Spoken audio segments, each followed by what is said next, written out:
A shocking story out of Northwest Indiana, and today police have released the name of the man trapped in his crashed truck for nearly a week under an overpass. Police say 27-year-old Matthew Rem is lucky to be alive. And joining us now, first at 4 to run us through some elements of this really incredible story of survival is Indiana State Police Sergeant Glenn Fifield to discuss this case. Sergeant Fifield, thank you for being on the program. We really appreciate it. And thanks for having me. Absolutely. So update us on what the condition of this young man was when he was discovered. He looked like he was all smiles in his hospital bed. Yeah, from that picture that somebody has posted online, he's definitely, I spoke with him this afternoon on the phone briefly, and he's definitely in good spirits. And I would be too if surviving something like that for 6 days. He's gone through a lot. He's got a long road of recovery ahead of him.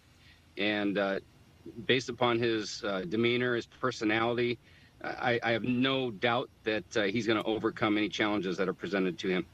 Well, it seems like he's got a lot of community support and a lot of friends behind him.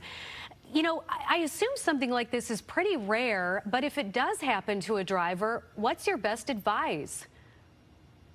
Boy, that's a great question, Natalie. The best thing you can do is try to stay warm. We say all the time about winter preparedness when you travel. You don't think about water until it's too late. Pack emergency supplies, have them nearby. In this situation, he couldn't get to anything based upon where he's at, and he survived on rainwater. But it's really important that you let people know where you're going, your route of travel, so that if you don't arrive, people will know a general area where to look for you. But just be prepared so that you're not caught off guard. Yeah, tons of questions, surfaced for me when I found out he was there for almost 6 days, how he wasn't tracked there to his location. Also, how big of a role the weather played here. Sergeant Fifield, you mentioned he survived on rainwater. It was also unusually mild for this time of year.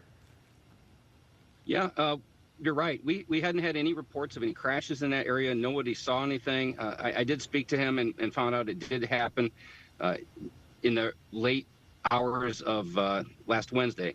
But yeah, he had a lot of things in his favor. The weather, as everybody knows, has been unseasonably warm.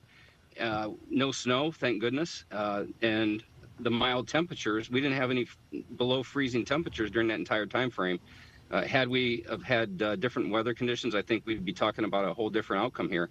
So the stars aligned for him during this time frame when he was trapped. Last question for you. How long did it take emergency workers to get him out, and how did they rescue him? So it took about an hour to get him out of the vehicle and get him loaded into the helicopter to be transported. The first responders, the Portage Police Department, or Portage Fire Department, and the Burns Harbor Fire Department really represented a challenge of getting their equipment down into that ravine, into the creek bed, and cutting him out. It's a dangerous situation. It was very challenging, and those folks and those individuals overcame that as well, and they were very excited to see a positive outcome in this, because quite often and quite frankly, they weren't sure what they were going to find when they went down there. Oh my gosh, could have been so much worse. Sergeant Glenn Fifield with the Indiana State Police. Sergeant Fifield, thank you very much for being on the program.